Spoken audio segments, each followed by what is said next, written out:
हमारी गृह लक्ष्मी योजना के अंतर्गत हम हर गृह मुखिया को 10,000 रुपये प्रतिवर्ष देंगे।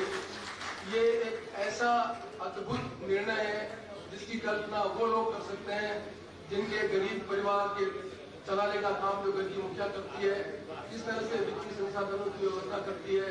मैं समझता हूँ कि हमारे समाज में से बहुत से परिवार हैं जिनको 10,000 रुपये की एक मुश्त राशि की जरूरत भी नहीं होती और उनको ब्याज पे पैसा लाना पड़ता और तकलीफ में जिंदगी निकालनी पड़ती है। किस तरह से महिला हमारा घर का प्रबंधन करती है, उसको सम्मान करने के लिए इस देश में पहली बार राजस्थान की सरकार जो निर्णय कर रही है, उसके लिए मैं सबसे पहले आपसे कहना चाहता हूँ कि सबसे प्रमुख जो हमारी गारंटी है, प्रतिवर्ष 10,000 रुपये एक मुश्त उनके खाते में हम डालेंगे। ये हमारा सबसे बड़ा। दूसरा जो हमने कृषकों के लिए सबसे बड़ा काम किया है, लंपी आते समय हमने देखा कि बहुत से कृषक परिवारों के गाय और भैंस जो उनका आमदनी का सोर्स था वो मर गई थी और उनको कम्पेंसेशन देने के लिए हमने निर्णय किया था 45,000 रुपये एक मुश्त देंगे। कुछ काश्तकार उसका फायदा उठा पाए, कुछ काश्तकार उसका फायदा नहीं उठा पाए। अब कामधेनु योजना के अंतर्गत हम जो सबसे बड़ा काम कर रहे हैं, उनको आश्वस्त कर रहे हैं कि उनके जो 2 पशु हैं उनका बीमा हम कर रहे हैं और किन्हीं कारण किसी पशु की डेथ हो जाएगी, एक मुश्त 45,000 रुपये उसके खाते में ट्रांसफर करेंगे, जिससे उस कृषक को विश्वास हो सके कि हम अपने उसके निर्णय करने के लिए उसकी जो जीविकोपार्जन का साधन है उसको संबल मिल सके। और एक बहुत बड़ा काम जो कर रहे हैं, जो छत्तीसगढ़ में भी किया गया है कि गोधन जो हमारा है उसका जो गोबर है उसको 2 रुपये किलो में हम खरीदेंगे, जिससे उसको और भी आर्थिक सहायता मिले और गाँव के प्रति जो हमारी संवेदना है और हमारा जो कमिटमेंट है उसको हम रिफ्लेक्ट करेंगे। ये हमारी प्राथमिकता जो मोटे तौर पर मैंने कही। ठीक उसी प्रकार जो हमारी नौजवान पीढ़ी के बच्चे हैं जो कॉलेज में पढ़ने आ रहे हैं, उनको हम फ्री लैपटॉप देंगे, जिससे वो लैपटॉप के माध्यम से शिक्षा के अपने स्तर को बढ़ा सके। ये हमारी प्राथमिकता जो है, तो जो गारंटी की प्राथमिकता है। एक जो सबसे बड़ा ध्यान मैं आपको आकर्षित करना चाहता हूँ, शहर और गांव के बच्चे की जो शिक्षा के बीच में अंतर है, उस अंतर में एक बहुत बड़ा कारण है इंग्लिश मीडियम का नीचे लेवल पर सरकारी स्कूल में इंस्ट्रक्शन नहीं होने के कारण बच्चों में जो गैप हो जाता है शिक्षा स्तर का, उसको पूरा करने के लिए राजस्थान सरकार ने जो पिछले समय से निर्णय किया था, हम जगह जगह अंग्रेजी स्कूल खोलेंगे। हम फिर आश्वस्त करना चाहते हैं कि जहाँ कहीं भी डिमांड होगी हम अंग्रेजी स्कूल खोलकर उन बच्चों के शिक्षा स्तर को बढ़ाने का भी काम करेंगे। गैस सिलेंडर के समय में आप सबको मालूम है कि हम गैस सिलेंडर के संबंध में हमारा कमिटमेंट है, हमने उसको इलाज कर रहे हैं और ज़्यादा सेक्शन को मिनिमम करके 500 रुपये में उनको गैस सिलेंडर देने का काम करेंगे। अभी तक ये सुविधा केवल उज्ज्वला कनेक्शन वालों को थी, अब उसको हम एनलार्ज करके और बड़े जो है हमारे नेशनल फूड सिक्योरिटी के जो बेनिफिशरीज हैं उनको भी इसमें इंक्लूड करने का काम करेंगे। ओपीएस के संबंध में आप सबको मालूम है राजस्थान सरकार ने निर्णय लिया, देश के सामने एक उदाहरण प्रस्तुत किया।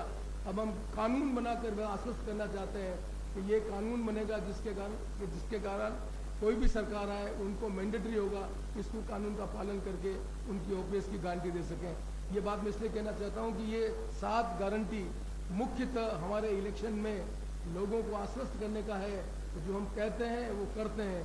10 गारंटी में हमने लोगों को महंगाई में राहत देने का काम किया है।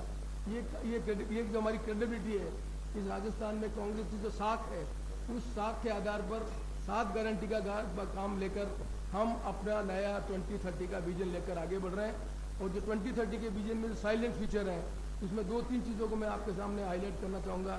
एक, किसानों को हम आश्वस्त करना चाहते हैं कि स्वामीनाथन कमेटी की रिपोर्ट के आधार पर मिनिमम सपोर्ट जो प्राइस है उसको देने के लिए हम अपने आप को कमिट करते हैं, हम उसके देने का मेहनत करेंगे। पहली बार किसानों को 2 लाख रुपए का बिना ब्याज का ऋण देंगे, जिससे वो किसान अपने खेती के जो काम है उनके कारण काम कर सके, उसको वित्तीय संसाधन उपलब्ध कराने का काम करेंगे।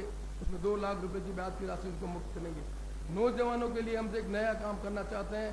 आप सब जानते हैं कि हमारी यंग पॉपुलेशन ज़्यादा है, लोगों की एस्पिरेशन ज़्यादा है कि जॉब, सरकारी जॉब मिले। नवाचार करना चाहते हैं। पहली बार राजस्थान में हम पंचायत स्तर पर भर्ती करने की एक नई योजना ला रहे हैं, क्योंकि आप सब जानते हैं कि पंचायत लेवल पर 73 अमेंडमेंट होने के बाद एजुकेशन का जो काम है वो मोटे तौर पर पंचायत स्तर पर होता है। प्राइमरी एजुकेशन है, यूपीएस एजुकेशन है। एक नया केडर हम खड़ा करना चाहते हैं पंचायत राज का, जिससे शिक्षा के क्षेत्र में 73-74 अमेंडमेंट के और फंड और फंक्शनरीज है, उनका नया केडर प्रस्तुत करना चाहते हैं। क्योंकि देश की आज़ादी के बाद स्टेट सर्विसेज का केडर है, सेंट्रल सर्विसेज का कैडर है, लेकिन पंचायत सर्विस का कैडर नहीं होने से हम नए सिरे से पंचायत पर सर्विस कैडर करना चाहते हैं। उसका सबसे बड़ा लाभ ये होगा, आपको याद होगा अशोक गहलोत जी की सरकार में हमने राजीव गांधी पाठशालाएं प्रारंभ की थी। राजीव गांधी पाठशाला जब हमने प्रारंभ की थी तब हमने निर्णय किया था कि जिस वार्ड में वार्ड पंच होगा, एससी का होगा तो एससी का, एसटी का होता एसटी का, ओबीसी का होता ओबीसी का, महिला होगी तो महिला, उसी कैटेगरी को हमने राजीव गांधी शिक्षा मित्र बनाया था। हमने 1200 रुपये दिए थे। 25,000 एक साथ राजीव गांधी पाठशाला खोलकर हमने 25,000 अलग अलग वर्ग के लोगों को 1200 रुपये की नौकरी दी। आज उनको 56,000 रुपये मिल रहे हैं और अशोक जी गहलोत की सरकार ने जीवन भर उनको पेंशन देने का काम किया है। ये नवाचार हम पहले कर चुके हैं। उन्हीं नवाचार को आधार बनाकर हम राजस्थान में एक नया सर्विस कैडर खड़ा करना चाहते हैं, जिससे पंचायत में जो हमारे नौजवान पीढ़ी के बच्चे हैं, जिनके परिवार में कोई भी नौकरी में नहीं आया, उनको भी सर्विस करने का अवसर मिल सके और उनको सर्विस को धीरे धीरे हम आकर सरकारी नौकरी जो है उनके बीच में एक नया कैडर बनना चाहते हैं। पहले they have to render services panchayat level service level and after due course of time they will be employ as a government employ. तो एक नया कैडर खड़ा करके जो हमारा कमिटमेंट है 10 लाख लोगों को रोजगार देना है, इसमें 4 लाख लोगों को सरकारी नौकरी देना है। ये नया कैडर खड़ा करके हम इससे हमारी प्रायोरिटी जो 2030 है उसके साइलेंट फ्यूचर को मैं आपके सामने हाईलाइट करना चाहता हूँ।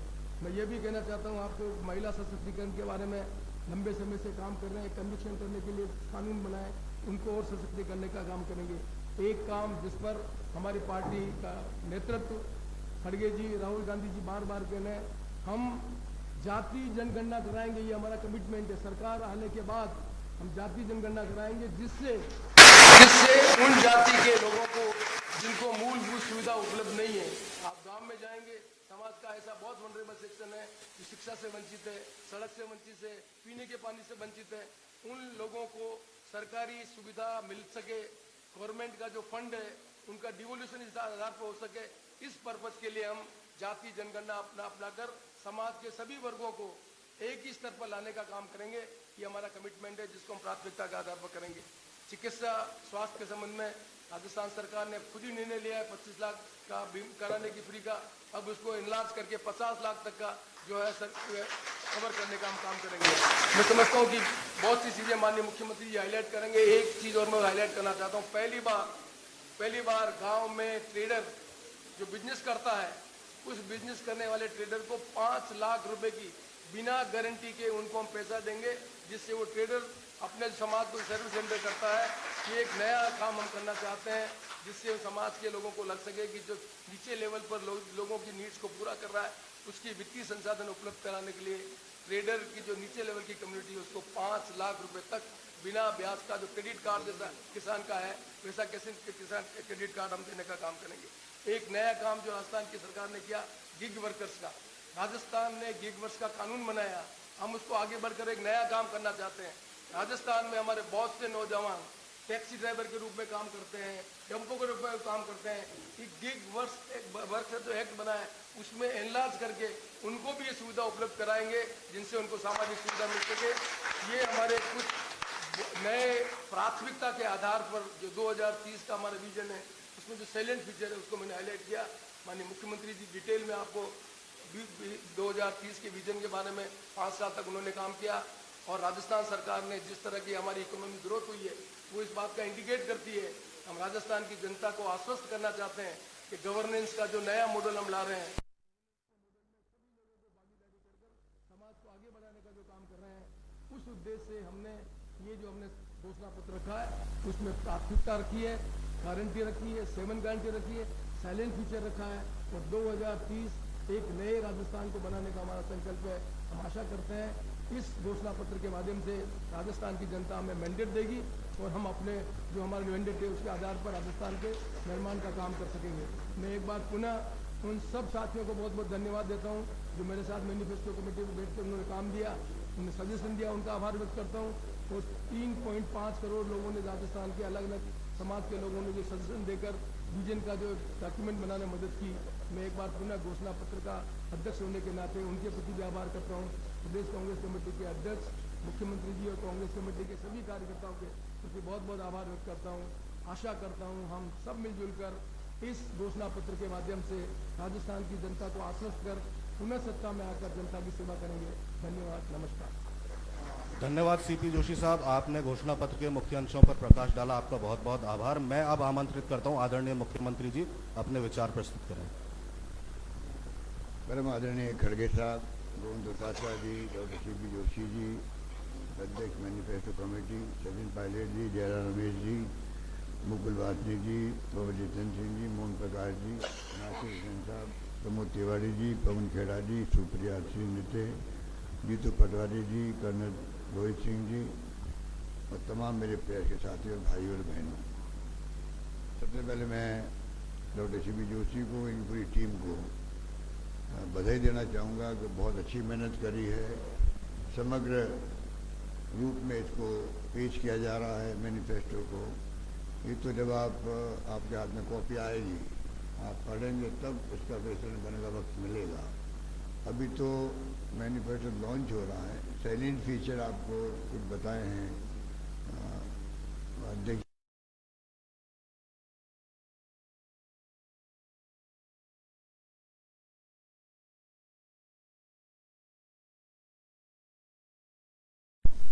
करीब 3,32,00,000 लोगों ने ऑफलाइन ऑनलाइन अपनी राय दी थी।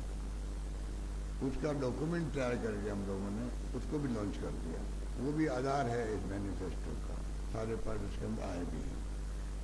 मैं संक्षिप्त में आपको खाली इतना ही कहना चाहूँगा, क्योंकि अभी तो हम लोगों को जाना भी है टूर के अंदर। खड़गे साहब बता रहे हैं मैनिफेस्टो लॉन्च करने के लिए, उससे समझ सकते हैं कि कांग्रेस किस गंभीरता के साथ में मैनिफेस्टो को इम्पोर्टेंस देती है। हमारी गवर्नमेंट 25 साल पहले जब आई थी तो पहली बार मैंने प्रयोग किया, मैनिफेस्टो पार्टियां निकालती है चुनाव के बाद में, उनको कोई याद नहीं करता, पब्लिक भी याद नहीं करती थी। हमारी सरकार पहली सरकार थी जिससे मैंने मैनिफेस्टो को 98 के अंदर कैबिनेट की मीटिंग बाकायदा रखा और ये कहा कि मैनिफेस्टो के जो वादे किए हैं वो हमने जनता के सामने पेश किए थे, उसके आधार पर ये मैनिफेस्टो बना है। आपकी ड्यूटी, चीफ सेक्रेटरी ड्यूटी है, अब आप मैनिफेस्टो जो है इसको आप किस प्रकार से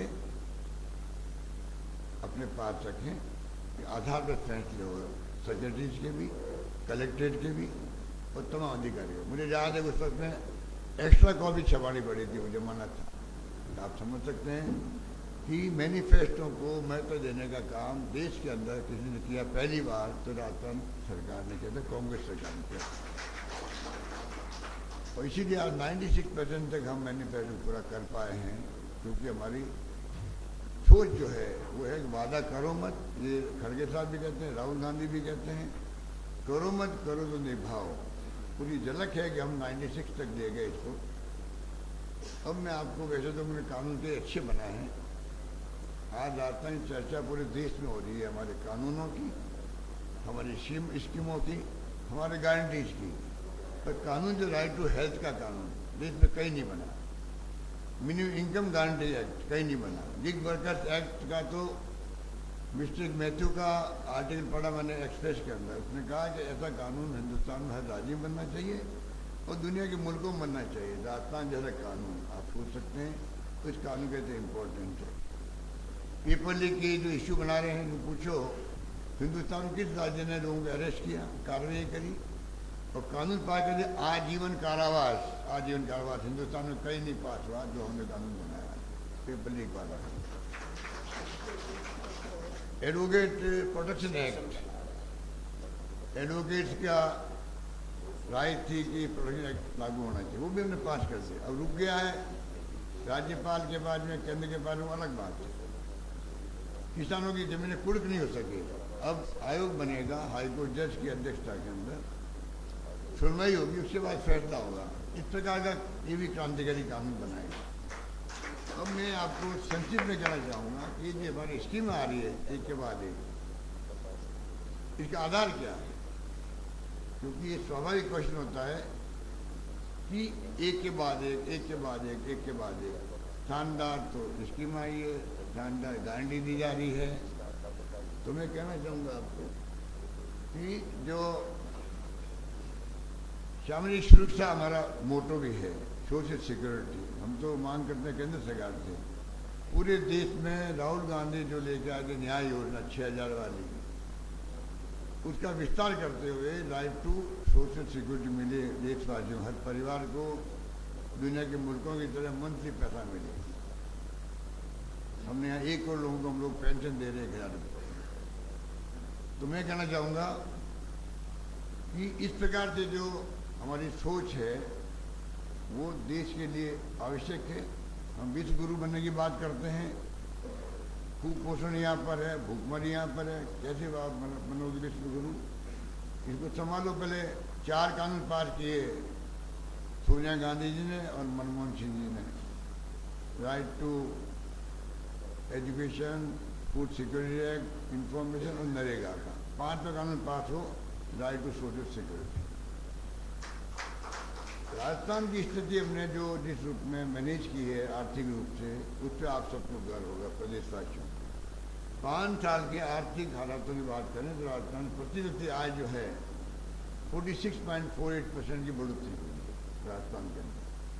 2017-18 के अंदर प्रति व्यक्ति आय जो है, जब सरकार बीजेपी की थी तो हम देश में 30वें स्थान पर थे प्रति व्यक्ति आय के अंदर। आज हम 12वें स्थान पर आ गए हैं। ये हमारा बहुत बड़ी उपलब्धि है, 30 से 12 स्थान पर। और 2030 तक पृथ्वी की आय देश में नंबर 1 बने, ये हमारा सपना है, जो हमारा मिशन 2030 से होता है। नंबर 2, 2021 के अंदर हमारे स्टेट जीडीपी की दर 19.50 तक पहुंच गई, जो एक दशक के अंदर सर्वाधिक है। पूरे दशक में 10 साल के अंदर 21-22 में जीडीपी की विकास दर 90.50% तक पहुँच गई है राजस्थान की। ये सर्वाधिक है यहाँ पर एक दशक के अंदर। तो प्रदेश में खाद्यान्न उत्पादन जो है 22 के अंदर 8.10% की बढ़ोतरी हुई है, जो राष्ट्रीय दर से दुगनी है। नेशनल एवरेज से दुगनी होना बड़ी बात है उत्पादन खाद्यान्न का राजस्थान के अंदर 2022 के अंदर। बीजेपी सरकार में मैन्युफैक्चरिंग सेक्टर में 12वें स्थान पे थे हम लोग, आज हम 7वें स्थान पर आ गए। पीपल फ्रेंडली टैक्स रिफॉर्म्स के कारण से जो हमने रिफॉर्म्स किए थे उसका फायदा मिला हमें। 21-22 में 24.5% और 22-23 में 16.7% की बढ़ोतरी हुई है, जो 13-14 के बाद सर्वाधिक बढ़ोतरी है टैक्स रिफॉर्म के बाद रेवेन्यू की राजस्थान के अंदर। जब रेवेन्यू आ रही है उसका फायदा हम ले रहे हैं, इसलिए हमारी अर्थव्यवस्था इन बस 15 लाख करोड़ की हो जाएगी। इन सब कारणों से हमारी अर्थव्यवस्था इस साल के अंत तक 15 लाख करोड़ की हो जाएगी और हम अगले 7 साल 2030 की बात की है, वहाँ हमारा लक्ष्य 30 लाख करोड़ तक ले जाने का लक्ष्य रखा गया है।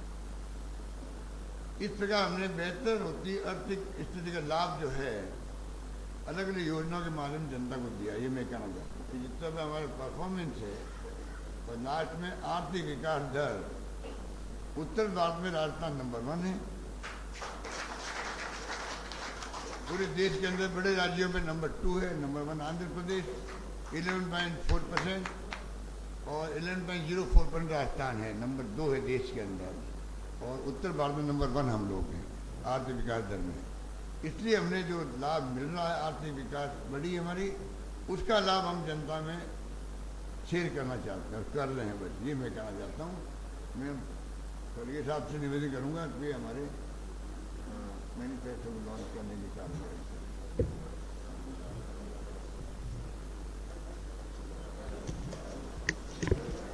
ओपन करना पहले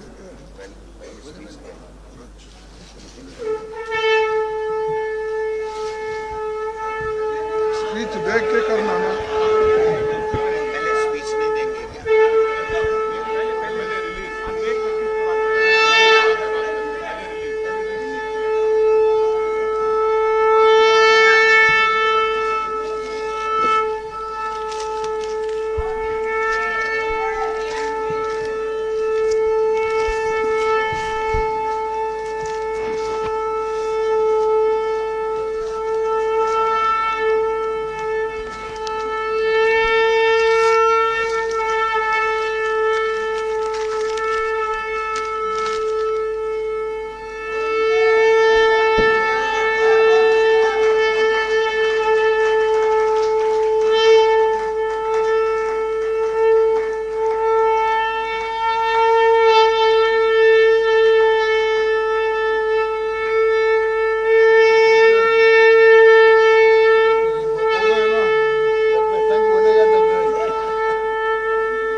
हम आभारी हैं आदरणीय कांग्रेस अध्यक्ष श्री मल्लिकार्जुन खड़गे साहब का।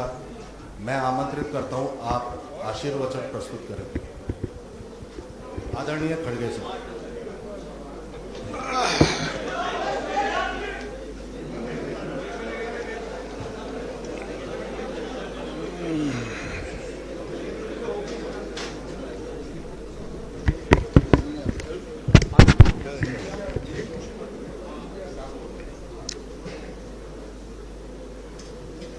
आज के इस घोषणा पत्र जो हमने जारी कर रखा,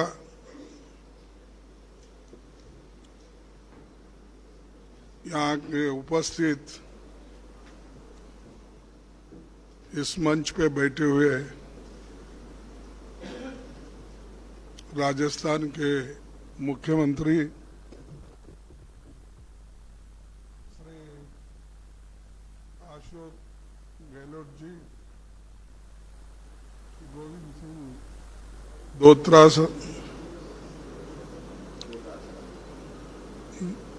डोटासरा, ये इतना डिफिकल्ट क्यों रख लिया? आप तो सिंह है बस है, गोविंद सिंह ही बस है, तो उसी से पहचाना जाता कौन है क्या है, फिर ये क्यों? सीपी जोशी जी,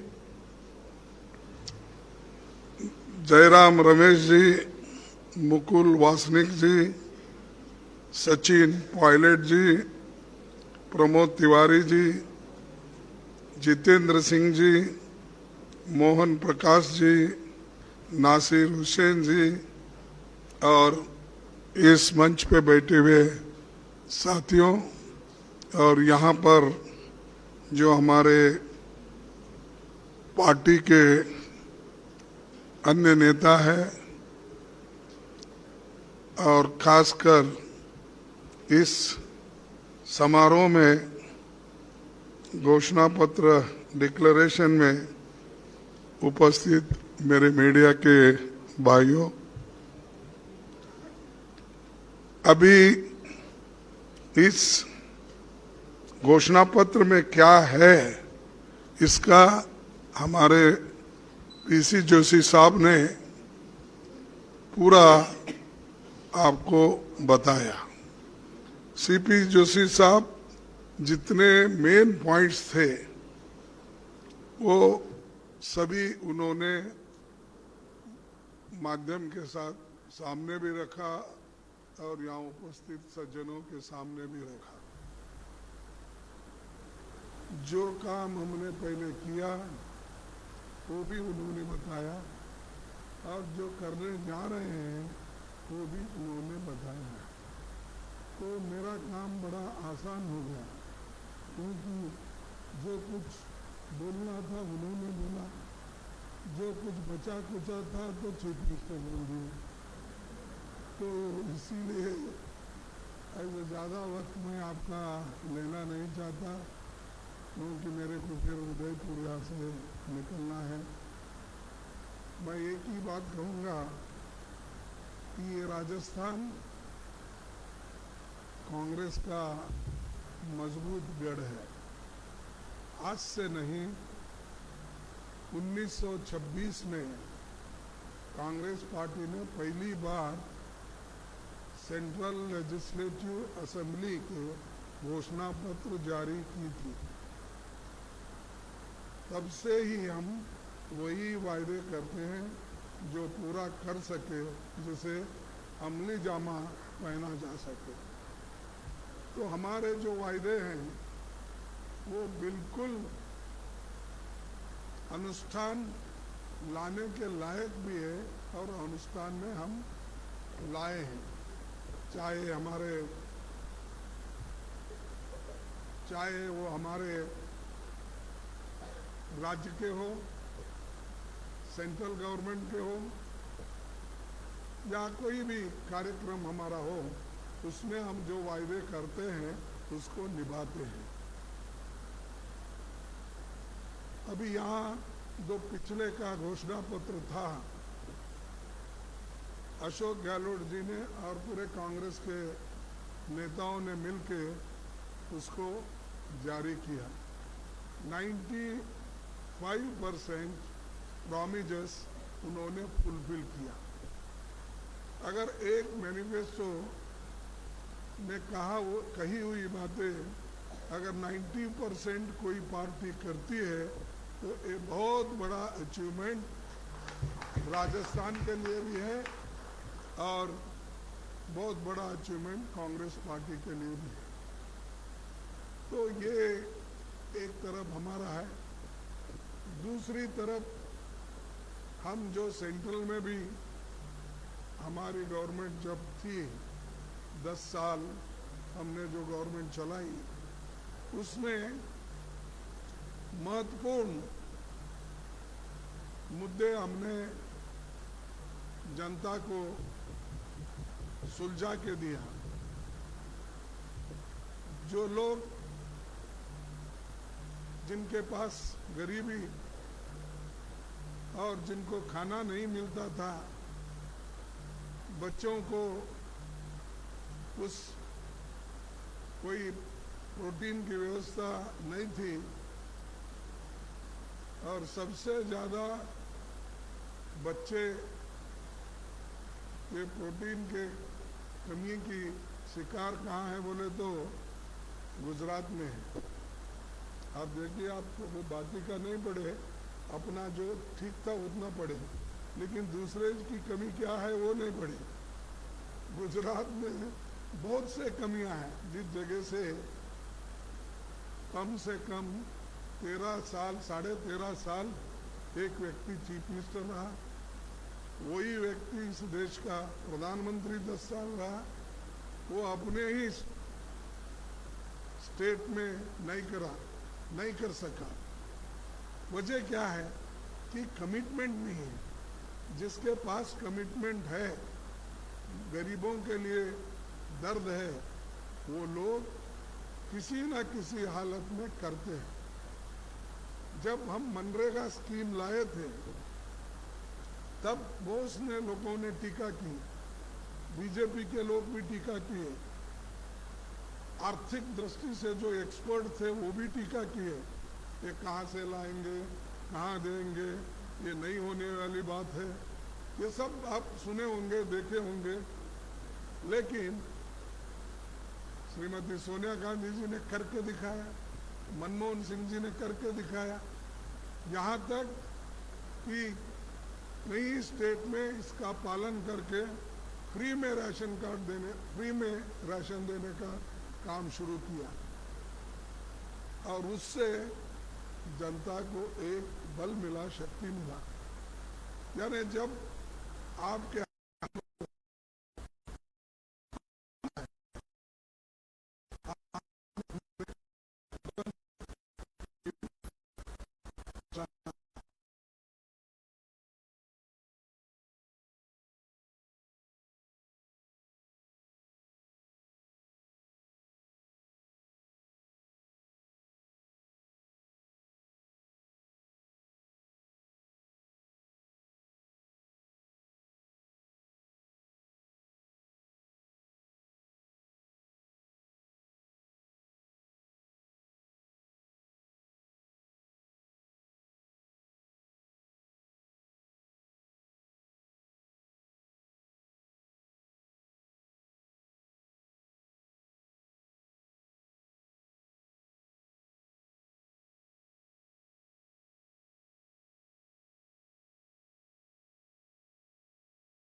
जब प्रेशर आया उसको बढ़ाना पड़ा।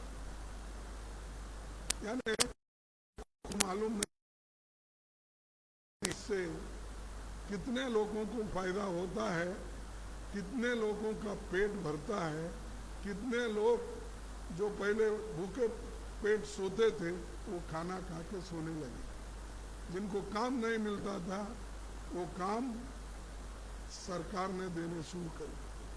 तो ये हमारा अचीवमेंट है। उसी ढंग से दूसरा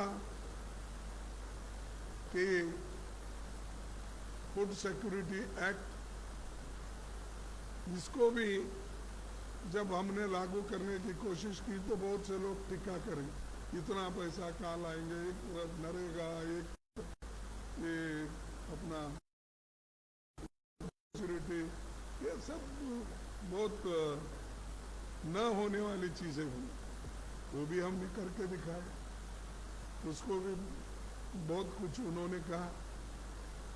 फिर बच्चों के एजुकेशन के लिए उन्होंने कंपलसरी एजुकेशन से हर बच्चे को शिक्षा मिलना चाहिए, ये जो एक्ट बना के हमने दिया वो भी उस वक्त उन्होंने टीका की।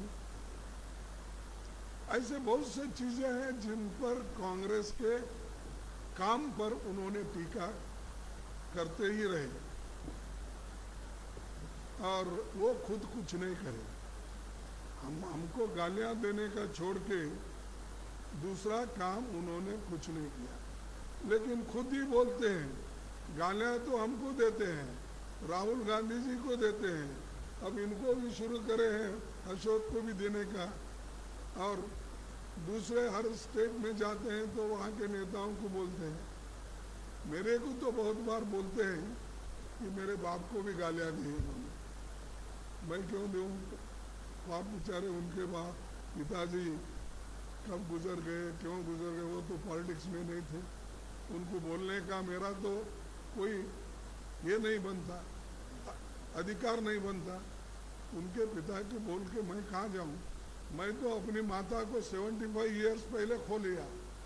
मैं जब 7 साल का था तब मैं, मेरी बहन, मेरी माँ, मेरा चाचा सब जल के खाक हो गए, मैं बचा एक, और मेरे पिताजी, 2 ही लोग बचे हमारे घर में, 2 ही लोग।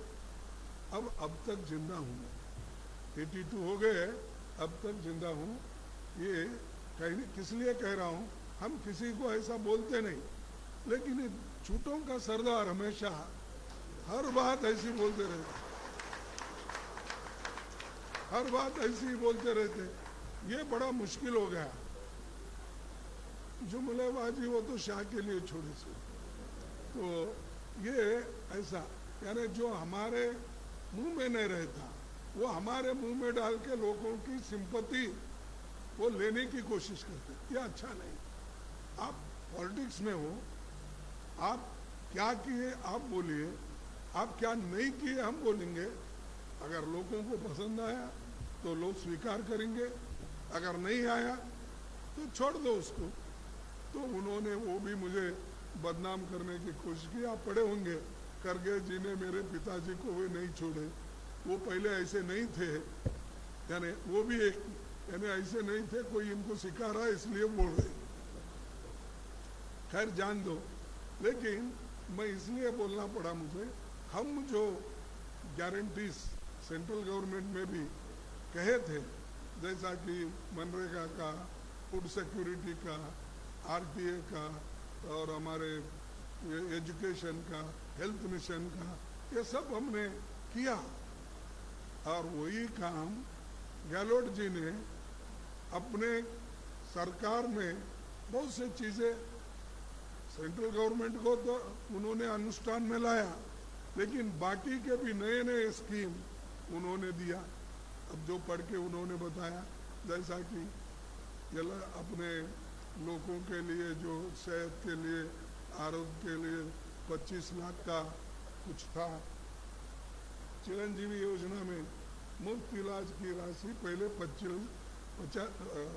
25 लाख थी, अब वो बढ़ाकर 50 लाख की है।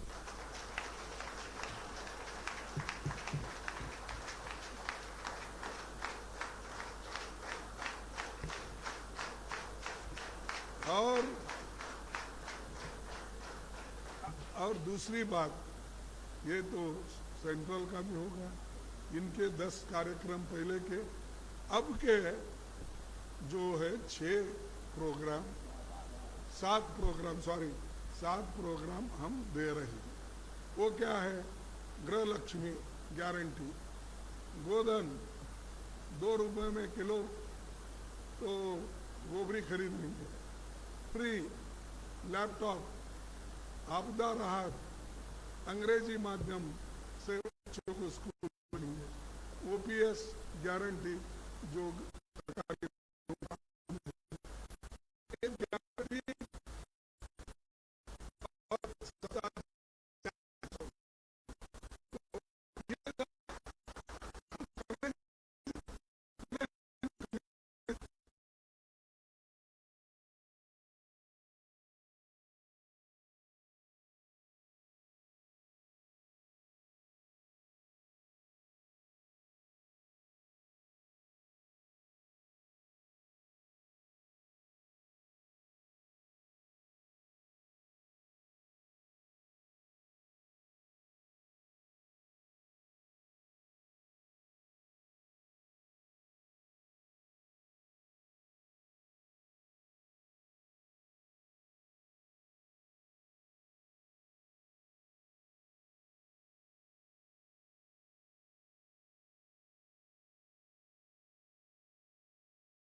कहाँ और 1150 का।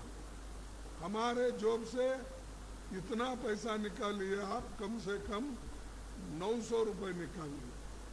900 रुपये निकाल लेके आप 800-900 रुपये निकाल लेके हमको उल्टा दे रहे 200 रुपये। तो ये, और हमको बोले ये अशोक गहलोत जी, ये छत्तीसगढ़ इधर सब क्या है, वो कौन सा रेवड़ी, क्या रेवड़ी बांट रहे। अरे भाई हम रेवड़ी बांट रहे, फिर तुम 5 केजी बढ़ाकर वोट लेने के लिए जो करे वो क्या करे, क्यों करे? तो ये उनकी दिखाने की आदत एक है, बोलने की आदत एक है, और इनको जो स्कीम हम कर रहे हैं उनको कंपटीशन करने के लिए कुछ ना कुछ दूसरा करते हैं, वही रिपीट कर रहे हैं। हमारे जो स्कीम से 7 ये हो 10 पहले के हो, हमारे स्कीम के वो बार बार रिपीट करते हैं और देखते हैं इसमें वोट किससे मिलता है, तो उसको एक 50 रुपये बढ़ा देते हैं। जैसा बोली होती है कहीं भी मार्केट में, तो कोई अगर ऑक्शन में ठहरता है किसी चीज़ के लिए, कोई बोलता है कि एक भाई धान खरीदने का है, तो कोई बोलता है 500 रुपये, तो दूसरा बोलता है 501, 502, ऐसा आज मोदी गवर्नमेंट हम कर रहे हैं, ये देखकर उन्होंने भी 1 रुपये 2 रुपये कई चीज़ों में बढ़ा ले लो, तो लोग ये सुनेंगे नहीं। तुम कितना भी कोशिश करो, इस बार फिर से राजस्थान में कांग्रेस आएगी।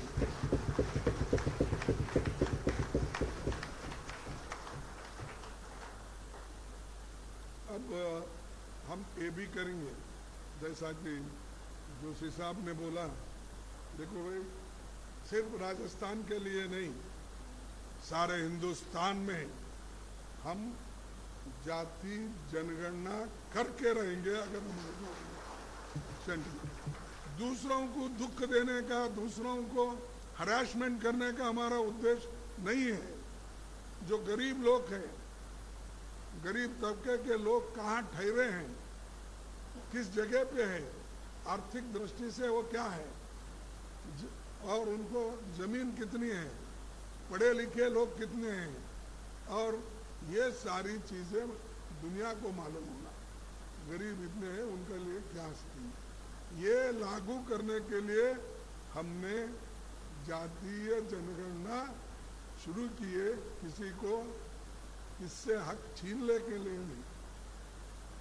जो गरीब लोग हैं उनको कुछ देने के लिए हमने शुरू किया। तो ये परिस्थिति आज है, और इसको भी वो लोग कुछ टीका करते हैं, फिर बाद में उनमें से कई लोग नहीं नहीं ये ठीक है बोले तो फिर मोदी जी बोलते हैं यस मैं भी बैकवर्ड क्लास का हूँ, बोले कई बार, आप सुने नहीं क्या? तो मैं बैकवर्ड का हूँ, वो भी घासी अपना तेली है, घासी तेली जो होते हैं वो बैकवर्ड में नहीं थे पहले। वो जब चीफ मिनिस्टर बने आहिस्ता से वो उसमें डाल दिए बैकवर्ड लिस्ट में। अब क्यों डाले वही? फिर आप बैकवर्ड के बारे में कुछ नहीं समझते ना, समानता सबको बोलते हैं, तो आप करें क्या? अपने ही कम्युनिटी को गुजरात में घासी तेली बोल के बनाकर उसको बैकवर्ड में गपचुप डाल दिए। ऐसा ही दूसरों का डाले नहीं। ठीक है, आपको भी फायदा मिलेगा जाति जनगणना करने से। अशोक साहब उनको भी दे दो देना, ये जाति जनगणना में अगर उनके लोग पीछे हैं तो सब लोग आप बैठ के सोचिए। फिर उसके बाद उनके जो कानून थे युवाओं के लिए, हमने 10 लाख रोजगार के मौके बनाएंगे। तो राजस्थान में जो युवा है अनएम्प्लॉयड है उसको हम 10 लाख नौकरियां 5 साल में देंगे। नहीं तो आप बोलेंगे खरगे साहब आए डिक्लेयर करे कल से दो बोलेंगे। इसको प्लान करके 10 साल में 5 साल में 10 लाख नौकरियां देंगे। उसमें से 4 लाख नौकरियां सरकार में है और ये सब निर्णय हम लेंगे। हमारी कैबिनेट जो चुन के आएगी नई कैबिनेट उसमें ये सब इम्प्लीमेंट करेंगे। मैं बार बार ये कहता हूँ कि वो लोग झूठे हैं, हम ठीक करते हैं, इसलिए बोला कि 2-3 मेरे साथ 4-5 उदाहरण हैं। मैं बोला उन्होंने 15-15 लाख का वायदा किया था, वो तो मिला नहीं मिला। फिर 2 करोड़ नौकरियां हर साल देने का वायदा किया, मिले? किसानों को उन्होंने डबल आमदनी करके 2 गुना आमदनी करके देता हूँ, मिला? तो ऐसे है। उसके बाद खाद्य गोबर ये सब ये जो औषध है ये सबको उन्होंने ये कहा कि मैं सब्सिडी देके गरीबों की गरीबी हटाऊंगा, किसानों की हटाऊंगा। उसके बजाय उन्होंने गरीबों को तकलीफ देने का सोचा। बॉर्डर पे हमारे लोग किसान लोग जो उपवास सत्याग्रह कर रहे थे उनको वहाँ पर उठाने की कोशिश किया, वो लोग उठे नहीं। तो कम से कम उस एजिटेशन में 750 लोग मर गए और 4 लोग इंक्लूडिंग जर्नलिस्ट को एक व्यक्ति ने जो सेंट्रल में मिनिस्टर था, क्या अभी है मालूम नहीं, तो उसका बेटे ने तो किसानों के ऊपर जीप चढ़ा दिया, कुचल दिया। तो फिर किसानों की भलाई कहाँ है? एमएसपी वो भी नहीं है। तो इसलिए मैं बोला मोदी साहब आप झूठ के ऊपर झूठ क्यों बोलते हैं? आप झूठों के सरदार है, ऐसा मैं बोला। उन्होंने सब छोड़ दिए, हम ये प्रूव करके बताए। अब हमारा प्रूव करने दो। हम 95 बोले हैं, इसमें कोई कमी है तो बोलिए। कर्नाटक में हम कहे थे 5, वो हमने करके दिखाया। अब तेलंगाना भी हम बोले हैं करके दिखाएं। हम जो कहते हैं वो करके दिखाते हैं। इसीलिए मैं ज़्यादा न कहते हुए इतना ही कहूँगा कि इस जो राजस्थान घोषणा पत्र है 2023 का और इससे पहले का भी, सब लोग ये मानते हैं कि राजस्थान में जो कांग्रेस कहती है वो करके दिखाती है, तो हम करके दिखाने वालों में से है, फिर दिखावा करने वाले नहीं। तो इतना कहते हुए मैं थोड़ा सा समय लिया, इसीलिए मेरे पत्रकार मित्रों को, फिर आपको सबको धन्यवाद देता हूं कि मुझे बुलाए और इस जो राजस्थान घोषणा पत्र का आपने जो मुझे उद्घाटन करने के लिए या रिलीज करने के लिए आपने कहा, तो ये मैं बड़े इससे किया हूँ। इसीलिए कांग्रेस के नेताओं से मैं कहूँगा, जब आपकी पहली कैबिनेट मीटिंग होगी, ये सारे विषय उसमें आना चाहिए।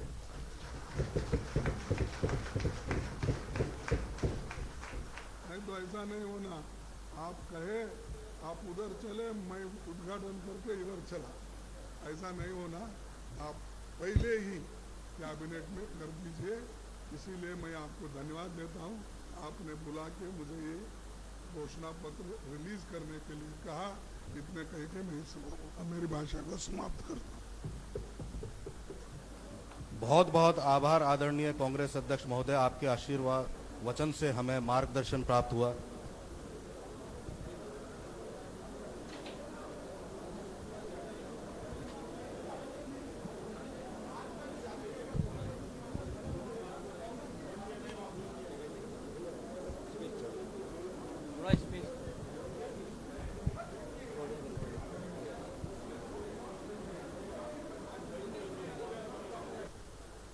योजना देंगे। Free laptop tablet guarantee. सरकारी कॉलेज के पहले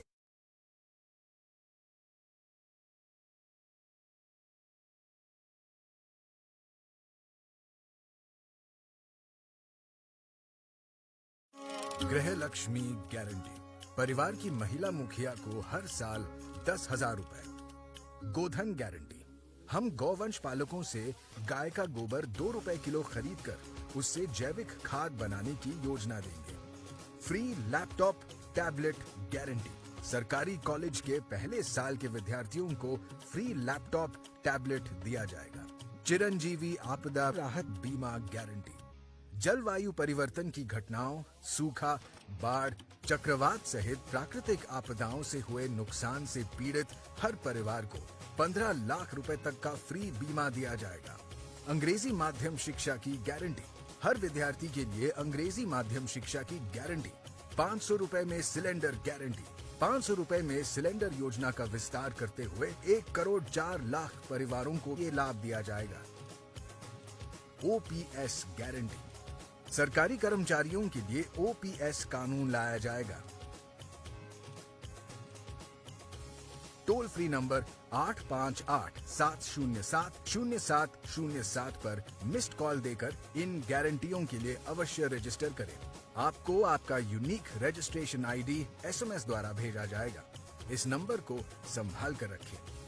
याद रखें, कांग्रेस सरकार की स्कीमों की बढ़ोतरी व गारंटियों का लाभ सुनिश्चित करने के लिए 25 नवंबर को ईवीएम मशीन पर हाथ का बटन दबाएं और एक बार फिर राजस्थान में कांग्रेस की सरकार लाएं।